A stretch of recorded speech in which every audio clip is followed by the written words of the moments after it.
aproveitar então, porque os norte-americanos estão fazendo estoque de compras antes de começarem a pagar mais pelos produtos em lojas e em mercados dos Estados Unidos. A Tax Foundation, um grupo de pesquisa partidário e sem fins lucrativos, diz que as novas tarifas vão custar aos norte-americanos mais de 3 trilhões de dólares nos próximos 10 anos, o que equivale ao aumento de impostos de aproximadamente 2.100 dólares por família só nesse ano, agora de 2025.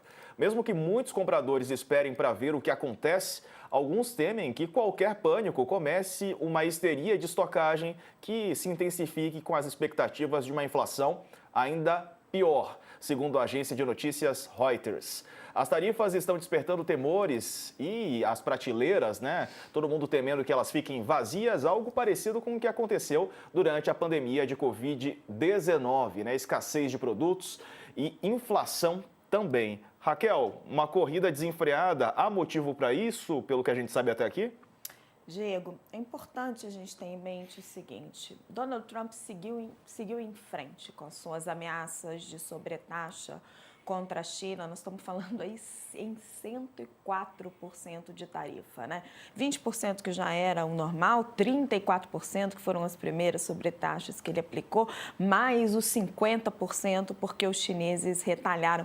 Mas isso não nos deve dar a falsa impressão de que ele é o mandatário forte, que está defendendo os Estados Unidos.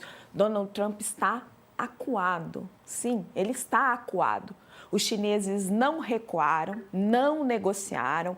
E ele diz o tempo todo, não, nós vamos seguir em frente, mas eles vão negociar. E hoje ele já mudou o discurso. Ele diz, olha, tem mais de 70 países nos procurando. Nós estamos fechando vários acordos. Tem vários países negociando conosco para reduzirmos essas tarifas. Ele fez isso numa tentativa de reduzir as perdas no mercado acionário. E até conseguiu um pouco no dia de hoje. Mas quando teve que cumprir a ameaça em relação aos chineses, os mercados voltaram a cair. Donald Trump está acuado porque seus principais assessores estão brigando. A gente vai ver isso, a briga entre Elon Musk e o seu secretário de comércio, responsável por essa política tarifária absurda. E ele está acuado porque ele encontrou na China um adversário à altura. É muito fácil você fazer bullying com países como o Vietnã, por exemplo, que é altamente dependente dos Estados Unidos e vai ter que fazer ali, fechar qualquer tipo de acordo. É fácil até tentar fazer bullying com o Canadá, com o México. Os europeus estão tentando ali achar alguma negociação porque tem uma economia mais interconectada, mas os chineses são um bicho diferente hoje no comércio global. Eles não são mais tão dependentes da agricultura americana, eles têm fornecedores importantes como o Brasil, a Argentina, a Austrália e principalmente eles têm onde, embora eles vendam muitos produtos industrializados nos Estados Unidos, eles têm onde desovar esses produtos. E tem um ponto também muito importante que a gente precisa observar. Enquanto Donald Trump é pressionado pela opinião pública americana, tudo bem, ele tem a maioria no Congresso, mas ele não controla toda a imprensa, ele não controla nem o próprio mercado que o apoiava e agora está brigando com ele. Na China, não. A China é um país comunista, então ela vai tomar as medidas que ela precisar tomar, não vai ter ninguém para brigar com ela e ela pode, inclusive, com o dinheiro do próprio governo, bancar o que ela perder em exportações. Então, Donald Trump precisa entender que ele está numa nova Guerra Fria e ele encontrou um adversário à altura, contra o qual não vai ser fácil ficar fazendo bullying. Pois é, o Trump deu uma cartada, tentou uma jogada arriscada e agora está pagando o preço das consequências dessa cartada. O Xi Jinping não deixou barato não, tá respondendo. Ó, Diego, o Trump, nesse momento, ele lembra aquele pastor, vocês devem lembrar, aquele pastor que levou sua seita ao suicídio coletivo no Havaí. Parece criança mimada lidando com os adultos da China, na boa definição do Marcelo Lins na Globo News. Para completar, o Musk atacou o conselheiro Pedro Navarro, que é o mentor desse tarifaço do Trump, e assim rachou o governo, chamou o conselheiro de idiota e burro. Esse é o nível que está lá. Tarifar a China em mais de 100% é declarar guerra. Qual será o próximo passo de Trump? Ele me parece, nesse momento, completamente perdido.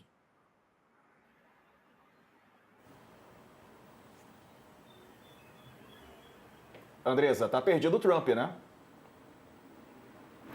Pois é, você vê que a gente aí com um telão todo bonito, o Trump ali com uma lousa, parece, né? Vamos emprestar nosso telão para a próxima divulgação para ele, para ver se ele consegue explicar melhor para o mundo o que é que ele está pensando.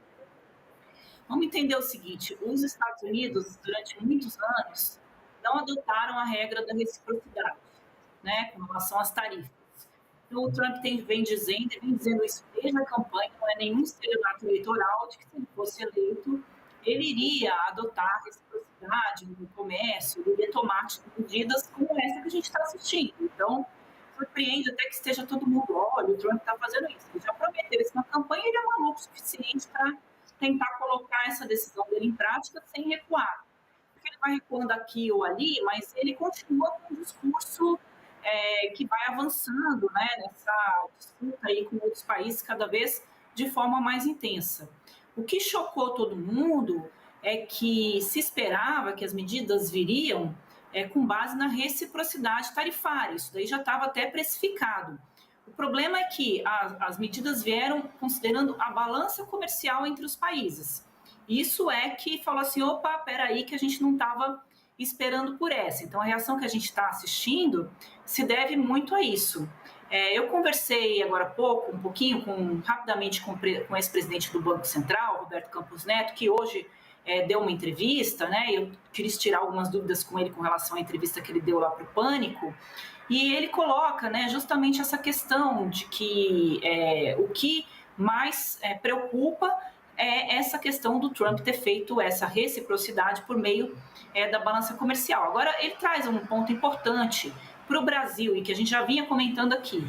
Para o Brasil não é tão ruim, né, dado a tarifa que ele colocou o Brasil ali de 10%, isso fez com que o governo brasileiro recuasse. Eu já tinha falado lá atrás, né, que o Lula estava muito tigrão, mas vamos ver como é que ele se sairia quando realmente as tarifas viessem a ser anunciadas, porque o Brasil não pode comprar uma briga lá China com os Estados Unidos, ele é o nosso maior parceiro comercial, não tem a menor condição.